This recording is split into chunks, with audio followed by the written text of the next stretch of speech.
موت کی ہوا۔ قصہ سیدنا ہود علیہ السلام۔ دروازہ بند کر دیا گیا۔ اب سب لوگ ان کے کمرے میں گویا بند ہو گئے۔ دادی اماں، آخر آپ آندھی اور طوفان سے اس قدر کیوں ڈرتی ہیں؟ دیکھیے آپ اس وقت بھی کس طرح بری طرح سے کانپ رہی ہیں۔ آصف کی آواز سنائی دی، ڈرنا چاہیے بیٹا، اللہ کی پناہ مانگنی چاہیے۔ ہمارے پیارے نبی محمد صلی اللہ علیہ وسلم بھی ایسا ہی کیا کرتے تھے، اور یہ خوفزدہ ہونا بلا وجہ نہیں ہے۔ جب بھی اس قسم کا طوفان آتا ہے، مجھے موت کا وہ طوفان یاد آ جاتا ہے جو صدیوں پہلے برپا ہوا تھا۔ اف مالک، اس طوفان کے آثار نبی کریم صلی اللہ علیہ وسلم اور آپ کے صحابہ کرام رضی اللہ تعالی عنہم نے اپنی آنکھوں سے دیکھے تھے۔ اگرچہ وہ طوفان آپ صلی اللہ علیہ وسلم سے بھی صدیوں پہلے آیا تھا۔ یہ آپ کس طوفان کی بات کر رہی ہیں؟ دادی اماں، فاروق کے لہجے میں بلا کی حیرت تھی۔ تم لوگ آرام سے بیٹھ جاؤ، باہر ہوا کے جھکڑ اسی طرح جاری ہیں، کھڑکیاں اور دروازے اسی طرح بج رہے ہیں اور مجھے اس طوفان کی یاد دلا رہے ہیں، اور یہ واقعہ ہے سیدنا نوح علیہ السلام کے بعد کا۔ جی کیا فرمایا دادی جان؟ سیدنا نوح علیہ السلام کے بعد کا؟ عثمان نے حیران ہو کر کہا، ہاں، میں یہ واقعہ تم لوگوں کو سناتی ہوں۔ سنو، جب اللہ تعالیٰ نے سیدنا نوح علیہ السلام کی قوم کو پانی کے طوفان کے ذریعے سے ہلاک کر دیا تو صرف سیدنا نوح علیہ السلام اور آپ کے ساتھ کشتی میں سوار افراد محفوظ رہے تھے، یا وہ جانور جو کشتی میں بٹھا لیے گئے تھے؟ مطلب یہ کہ بعد میں نسل کشتی میں سوار افراد سے چلی۔ ان میں سیدنا نوح علیہ السلام کے بیٹے حام، سام اور یافس بھی تھے۔ یہ کیسے نام ہے دادی جان؟ عثمان نے تعجب کے انداز میں کہا، بھئی اس زمانے میں ایسے ہی نام ہوتے تھے۔ ہاں تو وقت گزرتا گیا، آگے ان کی اولاد ہوئی، پھر ان کی اولاد کی اولاد ہوئی، اس طرح بہت سے لوگ دنیا میں پھیل گئے، پھر ان کے قبیلے بن گئے، یعنی وہ الگ الگ گروہوں میں بٹ گئے۔ ہر قبیلے کا اپنا ایک نام تھا۔ ان قبیلوں میں سے ایک قبیلہ عاد بھی تھا۔ قبیلہ عاد کے لوگوں نے احقاف کے علاقے میں رہائش اختیار کی۔ احقاف کا علاقہ عمان اور حضرموت کے درمیان واقع ہے۔ یہ قبیلہ عاد بہت زیادہ مالدار اور طاقتور تھا۔ اللہ تعالیٰ نے انہیں بے شمار نعمتیں دی تھی، ان پر اپنا فضل کیا تھا۔ ان کی زمین بہت زرخیز تھی، اس سے بڑی مقدار میں غلہ حاصل ہوتا تھا۔ دوسری چیزیں بھی پیدا ہوتی تھی۔ میٹھے پانی کے چشمے جگہ جگہ موجود تھے، ان کو دیکھ کر طبیعت خوش ہوتی تھی، آنکھوں کو ٹھنڈک پہنچتی تھی۔ ان کے مویشیوں کے لیے خوب گھاس اگتی، جا بجا سرسبز چراگاہیں تھی۔ ان کی بکریاں اور گائیں خوب دودھ دیتی تھی، خوب موٹی تازی تھی۔ اللہ کا ان پر ایک اور بڑا احسان یہ تھا کہ وہ بہت مضبوط جسموں کے مالک تھے، بڑے قد آور تھے۔ اپنی طاقت کو وہ خود بھی محسوس کرتے تھے اور اکثر کہا کرتے تھے، ہم سے طاقتور بھلا کون ہے؟ بات تھی بھی یہی، کیونکہ وہ دراز قد اور نہایت زور آور تھے۔ ان حالات میں ان کے برابر کون ہو سکتا تھا؟ انہوں نے بلند و بالا محلات بنا لیے تھے، اور یہ محلات انہوں نے رہنے کے لیے نہیں، فخر و غرور اور اپنی طاقت کے اظہار کے لیے بنائے تھے۔ خود وہ خیموں میں رہتے تھے۔ قرآن مجید کی سورہ شعراء میں ہے کہ سیدنا ہود علیہ السلام نے ان کو مخاطب کر کے فرمایا، کیا تم ایک ایک ٹیلے پر بطور کھیل تماشا نشان لگا رہے ہو اور بڑی صنعت والے مضبوط محل تعمیر کر رہے ہو؟ گویا تم ہمیشہ یہیں رہو گے، اور جب کسی پر ہاتھ ڈالتے ہو تو بے رحمی کے ساتھ ہاتھ ڈالتے ہو۔ اللہ سے ڈرو اور میری پیروی کرو، اس سے ڈرو جس نے ان چیزوں سے تمہاری امداد کی جنہیں تم جانتے ہو۔ اس نے تمہاری مدد کی مال سے اور اولاد سے، باغات سے اور چشموں سے۔ مجھے تو تمہاری نسبت بڑے دن کے عذاب کا اندیشہ ہے۔ مطلب یہ کہ طرح طرح کی نعمتیں انہیں حاصل تھی، مال و دولت بہت زیادہ تھا، جسمانی طاقت ان میں بے پناہ تھی، لیکن ان سب باتوں کے باوجود وہ لوگ اللہ کی نعمتوں کا شکر ادا نہیں کرتے تھے۔ اف توبہ، کس قدر برے لوگ تھے۔ آصف بول اٹھا، لیکن بھئی ایسے لوگوں کی تو آج کے دور میں بھی کمی نہیں۔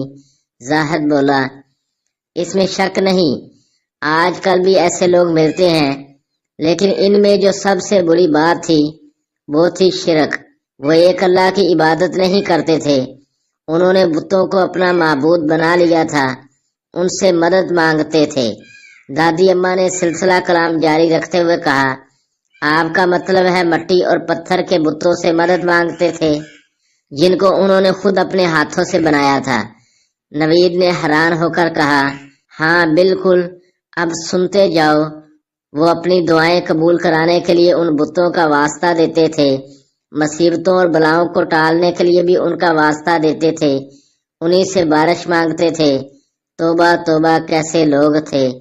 طارق بول اٹھا، توجہ سے سنو، ان میں اپنی طاقت کا غرور ایسا بیٹھا کہ زمین میں فساد کرنے لگے، دوسرے قبیلوں پر ظلم ڈھانے لگے، ان پر حملے کرنے لگے۔ آپ کا مطلب ہے اللہ تعالیٰ کا خوف ان کے دلوں میں بالکل نہ رہا؟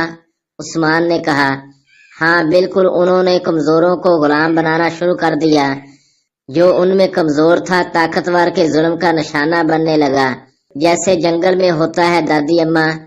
نوید مسکرایا، ہاں اچھی مثال دی۔ ان حالات میں جب یہ لوگ حد سے گزر گئے، ان کے ظلم کی انتہا ہو گئی، تو اللہ تعالیٰ نے انہی میں سے اپنا نبی بھیجا، ان کا نام تھا سیدنا ہود علیہ السلام۔ یا اللہ تیرا شکر ہے، سب بچوں نے خوشی کے انداز میں کہا۔ ان کی سچائی، دیانتداری اور اچھے اخلاق سے سبھی واقف تھے۔ انہوں نے اپنی قوم کو اللہ کی طرف بلایا، بتوں کی عبادت سے روکا، ان سے فرمایا یہ بت نفع اور نقصان کے مالک ہرگز نہیں، بس ایک اللہ کی عبادت کرو اور میری اطاعت کرو۔ اللہ تعالیٰ قرآن کریم میں فرماتا ہے، جب ان سے ان کے نبی ہود نے کہا، کیا تم ڈرتے نہیں؟ میں تمہاری طرف امانت دار رسول ہوں، لہذا اللہ سے ڈرو اور میری اطاعت کرو۔ میں اس پر تم سے کسی اجرت کا سوال نہیں کرتا، میرا اجر تمام جہان کے پروردگار کے پاس ہی ہے۔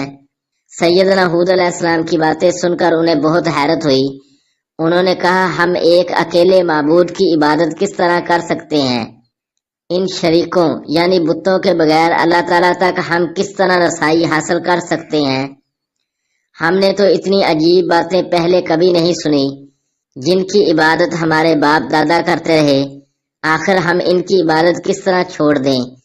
میرے بچوں، ان کے خیالات کو قرآن کریم نے ان الفاظ میں بیان کیا ہے، کیا تم ہمارے پاس اس لیے آئے ہو کہ ہم اکیلے اللہ کی عبادت کریں، اور جن کو ہمارے باپ دادا پوجتے چلے آئے ہیں ان کو چھوڑ دیں؟ تم اگر سچے ہو تو جس چیز سے ہمیں ڈراتے ہو اسے ہم پر لے آؤ۔ لیکن دادی اماں، یہ کہانی تو خوفناک طوفانی ہوا سے شروع ہوئی تھی، اس کا تو اب تک ذکر نہیں آیا۔ چھوٹی عائشہ بول اٹھی، صبر کرو، اس کا ذکر آئے گا، اصل واقعہ سنو۔ پھر بچوں، ان کی قوم عاد نے سیدنا ہود علیہ السلام کو تو جہاں تک کہہ دیا، بلا شبہ تم ہمیں احمق نظر آتے ہو۔ توبہ توبہ، آصف گھبرا کر بولا، ہاں وہ ایسے ہی لوگ تھے، لیکن اللہ کے رسولوں کے ساتھ یہ ہوتا ہی آیا ہے۔ خود ہمارے پیارے نبی محمد صلی اللہ علیہ وسلم کو کیا کچھ نہیں کہا گیا۔ بہرحال انہوں نے جو کچھ کہا، اللہ تعالیٰ نے ان کے الفاظ قرآن کریم میں نقل کیے ہیں۔ ان کا ترجمہ یہ ہے، اے میری قوم، اللہ ہی کی عبادت کرو، اس کے سوا تمہارا کوئی معبود نہیں، کیا تم ڈرتے نہیں؟ ان کی قوم کے کافر سرداروں نے کہا کہ تم ہمیں احمق نظر آتے ہو اور ہم تمہیں جھوٹا خیال کرتے ہیں۔ جواب میں سیدنا ہود علیہ السلام نے کہا، اے میری قوم، میں بے وقوف نہیں، بلکہ اللہ رب العالمین کی طرف سے رسول ہوں، اپنے رب کا پیغام تمہیں پہنچاتا ہوں، میں تمہارا خیر خواہ اور امانت دار ہوں۔ ان لوگوں نے سیدنا ہود علیہ السلام کی بات نہ مانی اور زیادہ سرکشی پر اتر آئے، کہنے لگے، تم دیوانے ہو، ہمارے بتوں کو برا کہتے رہو، اسی لیے انہوں نے تمہیں دیوانہ پن میں مبتلا کر دیا ہے۔ قرآن کریم نے ان کے الفاظ یوں نقل کیے ہیں، ہم تو یہ سمجھتے ہیں کہ ہمارے کسی معبود نے تمہیں عذاب پہنچا کر دیوانہ کر دیا ہے۔ ان کی بات سن کر سیدنا ہود علیہ السلام نے ان سے فرمایا، اے میری قوم، اپنے رب سے معافی مانگو، پھر اس کے آگے توبہ کرو، وہ تم پر آسمان سے مسلح دھار بارش برسائے گا اور تمہاری طاقت پر طاقت بڑھائے گا، اور دیکھو گناہ گار پر روگردانی نہ کرو۔ جواب میں وہ کہنے لگے، اے ہود، تو ہمارے پاس کوئی واضح دلیل تو لایا نہیں، صرف تیری باتوں سے تو ہم اپنے معبودوں کو چھوڑنے والے نہیں، اور نہ ہم تجھ پر ایمان لا سکتے ہیں۔ اس پر سیدنا ہود علیہ السلام نے فرمایا، میں اللہ کو گواہ بناتا ہوں اور تم بھی گواہ رہو، جن کو تم اللہ کا شریک بناتے ہو میں ان سے بیزار ہوں۔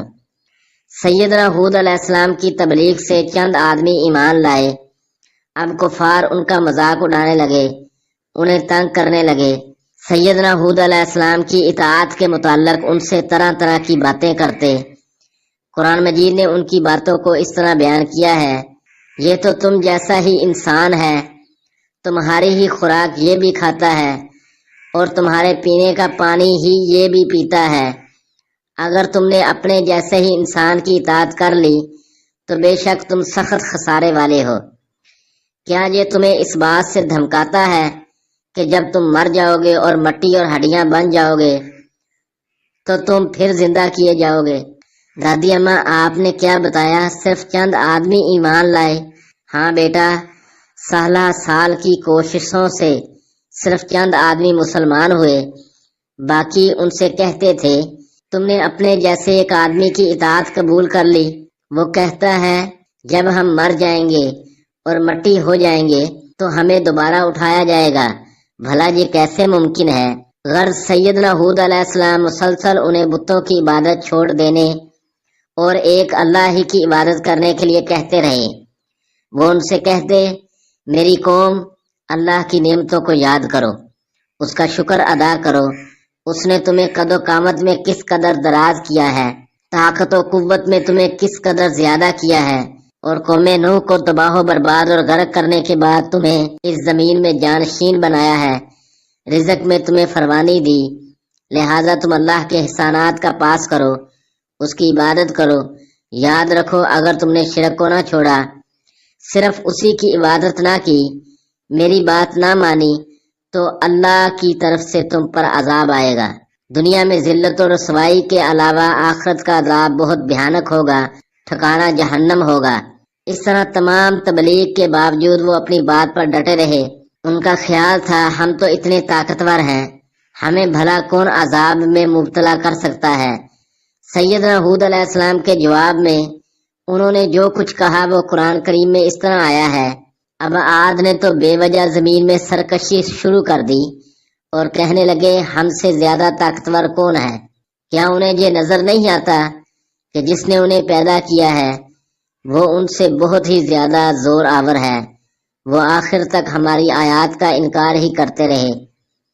ان کی گمراہی کی انتہا یہ تھی کہ سیدنا ہود علیہ السلام کو للکار کر کہنے لگے، کیا تم ہمارے پاس اس واسطے آئے ہو کہ ہم صرف اللہ ہی کی عبادت کریں اور جن کو ہمارے باپ دادا پوجتے تھے ہم ان کو چھوڑ دیں، لہذا ہم کو جس عذاب کی دھمکی دیتے ہو اس کو ہمارے پاس منگوا دو اگر تم سچے ہو؟ اب ان لوگوں نے عذاب کو خود دعوت دے ڈالی اور یہ انتہائی خطرناک بات تھی۔ ٹھیک ہے نا دادی جان؟ نوید نے افسردہ انداز میں کہا۔ ہاں بیٹا، جب کوئی قوم خود عذاب مانگے تو پھر اللہ کا عذاب آ کر رہتا ہے۔ قوم عاد پر عذاب کی ابتدا اس طرح ہوئی کہ ان کے علاقے میں شدید خشک سالی ہو گئی، مدت تک بارش نہ ہوئی، زمین کا پانی ختم ہو گیا، کھیت خشک ہو گئے۔ وہ اپنے بتوں کی طرف دوڑے، ان کو وسیلہ بنایا، لیکن بت بھلا کیا بارش برسا سکتے تھے؟ زمین کو زندہ کرنے کی طاقت ان میں کہاں تھی؟ خشک سالی میں اور اضافہ ہو گیا، کنویں سوکھ گئے۔ کافروں کی حالت جہاں تک پہنچی کہ وہ درختوں کے سوکھے پتے کھانے پر مجبور ہو گئے۔ اس طرح جانوروں کے لیے خشک گھاس بھی نہ بچی، وہ لوگ بہت زیادہ کمزور ہو گئے، بھوک اور پیاس سے مرنے لگے۔ یہ خشک سالی کافی عرصہ تک جاری رہی۔ جن کھیتوں پر وہ فخر کرتے تھے وہ چٹیل میدان بن چکے تھے۔ اس طرح قوم عاد کا غرور ٹوٹ گیا، اس کی طاقت خاک میں مل گئی۔ پھر اللہ تعالیٰ کا عذاب ان پر عجیب رنگ میں آیا۔ وہ شدید بھوک اور پیاس کی حالت میں تھے کہ اچانک آسمان پر ایک سیاہ بدلی ظاہر ہوئی۔ وہ اس کو دیکھ کر خوشیاں منانے لگے۔ ان کا خیال تھا اس بدلی سے بارش ضرور ہوگی۔ شدید نا امیدی کے باوجود انہیں یہ امید کی کرن نظر آئی تھی۔ اب وہ موسلا دھار بارش کا انتظار کرنے لگے، خوش ہو کر کہنے لگے یہ بادل ہم پر بارش برسائے گا۔ یہ ان کا خیال تھا۔ اس کے جواب میں اللہ تعالیٰ نے فرمایا بلکہ دراصل یہ بادل وہ چیز ہے جس کی تم جلدی کر رہے تھے، ہوا ہے جس میں دردناک عذاب ہے۔ جس بادل کو وہ بارش برسانے والا خیال کر رہے تھے وہ عذاب کا بادل تھا، اس میں بارش نہیں تھی، وہ عذاب تھا جس کو انہوں نے خود مانگا تھا۔ پھر تیز ہوا چلی، بہت تیز، اور وہ آندھی کی شکل اختیار کر گئی، طوفان بن گئی۔ اس میں ذرات بھی تھے، اس کی آواز بجلی کی کڑک جیسی تھی۔ یہ ہوا اس قدر شدت کے ساتھ چلی کہ ان کے خیمے اڑ گئے، ان کے گھر گر گئے، بلند و بالا محلات زمین میں آ گئے، ان کے حیوانات ہوا میں اڑ گئے۔ ہوا نے پہلے انہیں اوپر اٹھایا، بلندی پر لے گئی، پھر زمین پر دے پٹخا، ان کی ہڈیاں پسلیاں ریزہ ریزہ ہو گئیں، گوشت بکھر گیا، وہ مردار ہو کر زمین پر گرے، درخت بھی زمین سے اکھڑ کر فضا میں اڑتے نظر آئے۔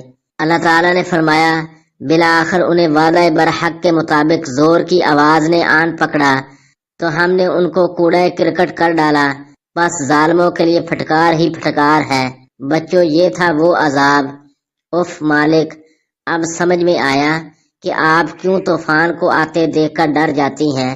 فاروق نے ڈرے ڈرے انداز میں کہا ہاں یہی بات ہے، اور میں کہہ رہی تھی۔ ان کی حالت کو اللہ تعالیٰ نے ان الفاظ میں بیان فرمایا ہے یہ لوگ زمین پر اس طرح گر گئے جیسے کھجور کے کھوکھلے تنے ہوں۔ اللہ تعالیٰ نے انہیں کھجور کے کھوکھلے تنوں سے اس لیے تشبیہ دی ہے کیونکہ ان کے سر ساتھ نہیں رہے تھے۔ جب ہوا نے انہیں پٹخا تو ان کے سر الگ ہو گئے تھے۔ اللہ تعالیٰ نے اس کیفیت کو یوں بیان فرمایا ہے ہم نے ان پر تیز و تند مسلسل چلنے والی ہوا منحوس خیر و برکت سے خالی دن میں بھیج دی جو لوگوں کو اٹھا اٹھا کر پٹختی تھی، گویا وہ جڑ سے کٹے ہوئے کھجور کے درخت کے تنے ہیں۔ بس کیسی رہی میری سزا اور میرا ڈرانا۔ استغفر اللہ۔ سب بچے بول اٹھے ہاں بچوں، وہ منظر بہت ہولناک تھا، عبرتناک تھا۔ پھر انہوں نے سوچا وہ پہاڑوں اور غاروں میں پناہ لیں، لیکن ہوا نے ان کا وہاں بھی پیچھا نہ چھوڑا، وہ انہیں غاروں سے بھی نکال لائی۔ وہ زبردست آندھی مسلسل 7 راتیں اور 8 دن چلتی رہی، اس نے سب کافروں کو ہلاک کر دیا، ان کے گھر، ان کے خیمے سب کچھ ملیا میٹ کر کے رکھ دیا، ان کا کوئی فرد بچا نہ چوپایا۔ اللہ تعالیٰ نے اس کے متعلق فرمایا اس طرح عادیوں میں بھی ہماری طرف سے تنبیہ ہے، جبکہ ہم نے ان پر خیر و برکت سے خالی آندھی بھیجی، وہ جس جس چیز پر گزرتی تھی اسے بسیدہ ہڈی کی طرح چورا چورا کر دیتی تھی۔ اللہ تعالیٰ نے یہ بھی فرمایا اور عادی بے حد تیز و تند ہوا سے غارت کر دیے گئے جو ان پر برابر لگاتار 7 راتیں اور 8 دن تک بحکم الہی چلتی رہیں۔ پوری قوم عاد تباہ ہو گئی، ان کا ایک فرد بھی نہ بچا، ان کا سارا غرور خاک میں مل گیا، طاقت پارا پارا ہو گئی، وہ عذاب آ گیا جس کی وہ جلدی مچا رہے تھے۔ اس لیے ہمارے پیارے نبی صلی اللہ علیہ وسلم جب آندھی کو دیکھتے تھے تو گھبرا جایا کرتے تھے۔ سیدہ عائشہ صدیقہ رضی اللہ تعالی عنہا فرماتی ہیں کہ جب تیز ہوا چلتی تو رسول اللہ صلی اللہ علیہ وسلم فرماتے اللہم انی اسألک خیرہا وخیر ما فیہا وخیر ما ارسلت بہ واعوذ بک من شرہا وشر ما فیہا وشر ما ارسلت بہ۔ اے اللہ، میں تجھ سے اس ہوا کی بھلائی مانگتا ہوں اور جو کچھ اس میں ہے اور جو کچھ دے کر وہ بھیجی گئی ہے اس کی بھلائی مانگتا ہوں، اور میں اس کے شر سے تیری پناہ میں آتا ہوں اور جو کچھ اس میں ہے اور جو کچھ دے کر وہ بھیجی گئی ہے اس کے شر سے پناہ مانگتا ہوں۔ سیدہ عائشہ فرماتی ہیں کہ جب آسمان پر بادل چھا جاتے تو نبی کریم صلی اللہ علیہ وسلم کے چہرے کا رنگ تبدیل ہو جاتا۔ آپ کبھی باہر تشریف لے جاتے اور کبھی اندر تشریف لاتے، پریشانی کی حالت میں کبھی آتے کبھی جاتے۔ جب بارش نازل ہو جاتی تو پھر آپ کی پریشانی دور ہو جاتی۔ سیدہ عائشہ نے یہ کیفیت محسوس کر کے دریافت کیا تو نبی کریم صلی اللہ علیہ وسلم نے فرمایا، عائشہ شاید یہ وہی صورتحال ہو جیسے قوم عاد نے کہا تھا جب انہوں نے اس عذاب کو بادل کی طرح اپنی وادیوں کی طرف آتے دیکھا تو بولے یہ بادل ہم پر بارش برسائے گا۔ دادی جان سیدنا ہود علیہ السلام اور ان پر ایمان لانے والوں کا کیا بنا؟ نوید نے پوچھا۔ انہیں اللہ تعالیٰ نے بچا لیا۔ اللہ تعالیٰ اپنے ماننے والوں پر بہت مہربان ہے۔ جب وہ ہوا ان کے پاس آتی تھی تو بالکل نرم ہو جاتی تھی۔ کافروں کے لیے وہی ہوا عذاب تھی اور مومنوں کے لیے رحمت تھی۔ جب ہوا رک گئی اور تمام کافر مارے گئے تو مسلمان اپنے گھروں سے نکلے۔ وہ سب اللہ تعالیٰ کا شکر ادا کر رہے تھے۔ اللہ تعالیٰ نے ان پر بہت احسان کیا تھا، اپنی حفاظت میں رکھا تھا۔ پھر سیدنا ہود علیہ السلام کے ساتھ تمام مسلمان حضر موت چلے گئے۔ وہ وہاں جا کر آباد ہو گئے اور ایک اللہ کی عبادت کرنے لگے۔ ایمان کی دولت نے انہیں محبت اور پیار سے رہنے والا بنا دیا تھا۔ تو بچوں، اب تم سمجھ گئے ہوگے کہ میں طوفانی ہوا سے کیوں کانپ جاتی ہوں، کیوں اللہ تعالیٰ سے پناہ مانگتی ہوں۔ بالکل دادی جان، آپ کا بہت بہت شکریہ۔ سب بچے یک زبان ہو کر بولے۔ موت کی ہوا، یہ ہمارا معاشرتی المیہ ہے کہ وقت کی قدر نہیں کی جاتی، حالات کو دیکھ کر سنبھلا نہیں جاتا۔ جب وقت گزر جاتا ہے تو پھر کف افسوس ملنے سے کیا فائدہ؟ لیکن اگر گزشتہ واقعات کو دیکھا جائے، گہرائی کے ساتھ اس کا مطالعہ کیا جائے، ان کی ناکامیوں کو مد نظر رکھا جائے تو یقینی بات ہے کہ ویسے حالات سے دوچار ہونے کا وقت نہیں آتا۔ موت کی ہوا ان لوگوں کا تذکرہ جنہوں نے وقت کو کھو دیا، بر وقت بات نہ مان کر اپنی ہٹ درمی پر قائم رہ کر رہتی دنیا کے لیے نشان عبرت بن گئے۔ دل کی گہرائیوں سے لکھے گئے الفاظ، آپ کے مطالعے کی نظر۔